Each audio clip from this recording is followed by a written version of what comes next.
What's going on, everyone? Welcome back to the channel. In today's video, we're going to focus on different ways to import media into your sequence inside of the timeline. Now let's get started. Now if you head down to the bottom right panel, which is our timeline panel, you'll notice it's highlighted blue. I've already started a sequence, which I've named sequence 1, and I've added a single clip. This beautiful clip of a boat flying across the wonderful water, and that's it. So now let's add some items to this sequence. So let's move the playhead here on the end. Let's head over to the project panel.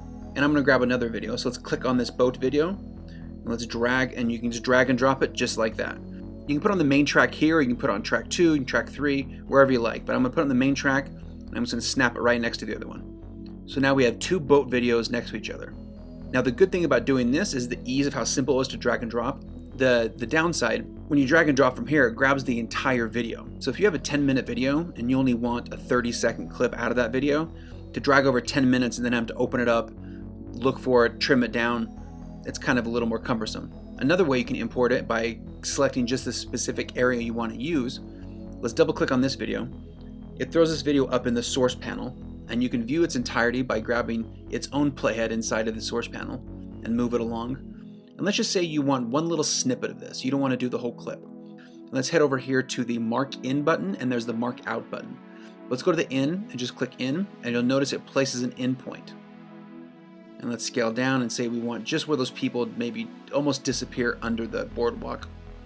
And then instead of going on the mark out button here, we can do the keyboard shortcut, which is O, and you'll notice I put an out point there. So you can always toggle these buttons in and out, or the keyboard shortcut I for in and O for out. So now we've set up this in point right here, and we've set up an out point. So now when we import this video in here, it's only going to import this section within these two markers.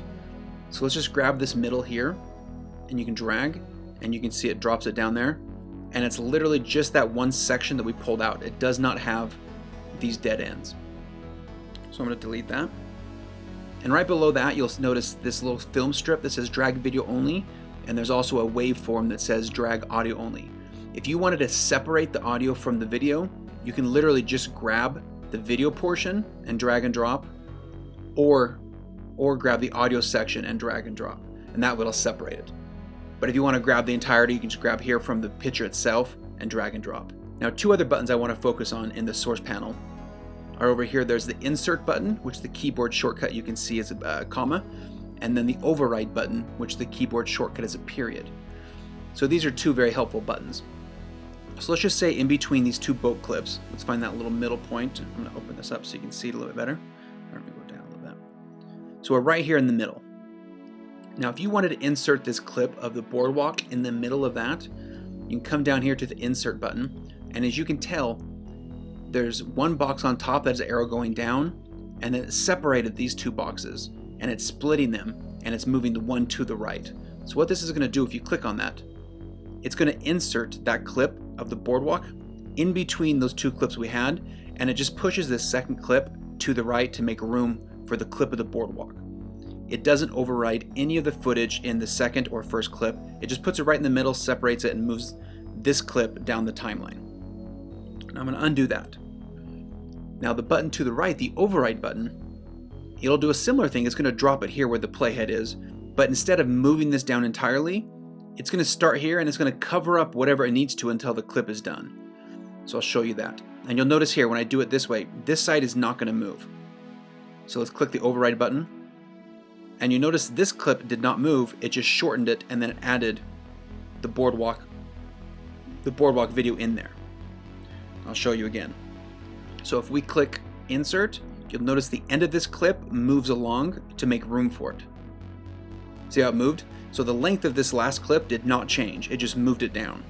I'm going to undo that. And when I do the override button, it's going to insert it and override. So the length didn't change, it just shortened the clip. It shortened this second clip.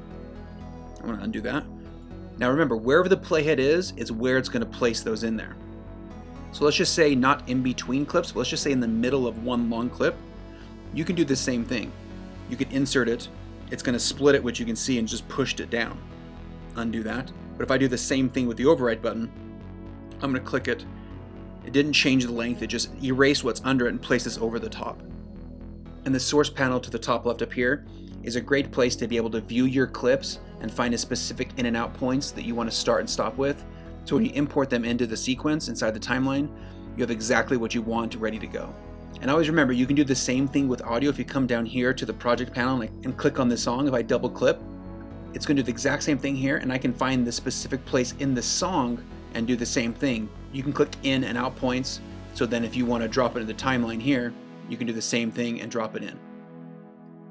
Delete that. So these are a few ways you can import footage into the sequence inside of the timeline to make your editing cleaner and faster. And if you learned anything from this video, I'd appreciate it. Give a thumbs up on the video just to help the YouTube algorithm. And if you want to see more videos about editing in Adobe Premiere Pro, please just click the subscribe button and I'll be putting out new videos often. Thank you very much and enjoy the rest of your day.